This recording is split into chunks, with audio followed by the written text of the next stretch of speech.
Pour développer l'ESS, il faudrait d'une part que, peut-être en termes d'information, les porteurs de projets puissent connaître les structures qui existent, donc une meilleure présence sur le territoire en termes d'information et de communication des dispositifs existants.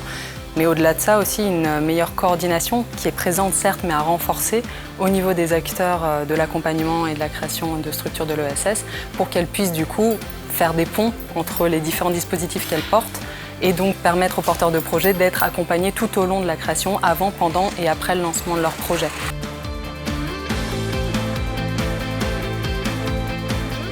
L'ESS à Mayotte est important dans ce sens pour encourager l'innovation sociale, le développement de nouveaux projets, la création d'entreprises sociales, favoriser donc l'insertion des personnes éloignées de l'emploi.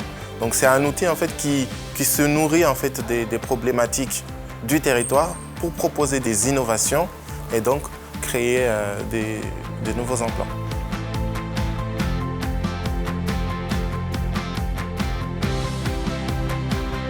Je pense qu'il serait intéressant de réfléchir avec les différents partenaires qui interviennent dans le cadre de l'ESS à Mayotte justement, de mettre en place une plateforme ou un guichet unique qui permet de mobiliser tous les dispositifs qui existent pour permettre justement de simplifier la vie au quotidien de tout porteur de projet ESS.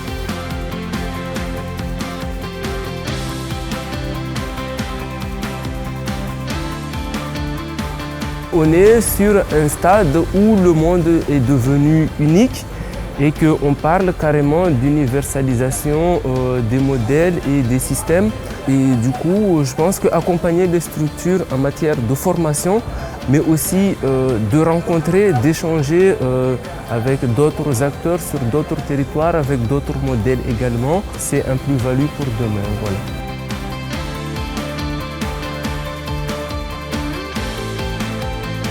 L'A3CO se positionne clairement comme facilitateur de tout porteur de projet parce que nous avons la compétence développement économique et touristique. À l'état actuel des choses, on sait pertinemment que les porteurs de projets doivent être accompagnés parce qu'on est dans une situation où les gens se posent des questions, où est-ce que je veux aller pour pouvoir être financé, etc.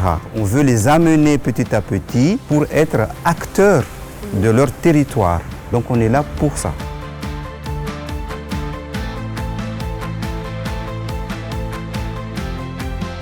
Le conseil départemental a retenu un certain nombre de secteurs d'activité identifiés comme étant stratégiques pour le territoire et intéressants pour l'ESS.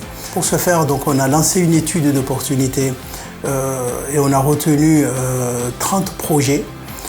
Parmi ces projets, on a la production du sel, la production de fruits, la production d'eau de source, la production des produits laitiers et la production du thé et de café. À l'issue de ça, on a retenu un principe qui est de lancer une étude de faisabilité pour chacun de ces projets. Une fois on aura lancé ces études de faisabilité, on lancera par la suite un appel à projet pour retenir des investisseurs afin de faire émerger ces projets stratégiques pour l'ESS et pour le territoire.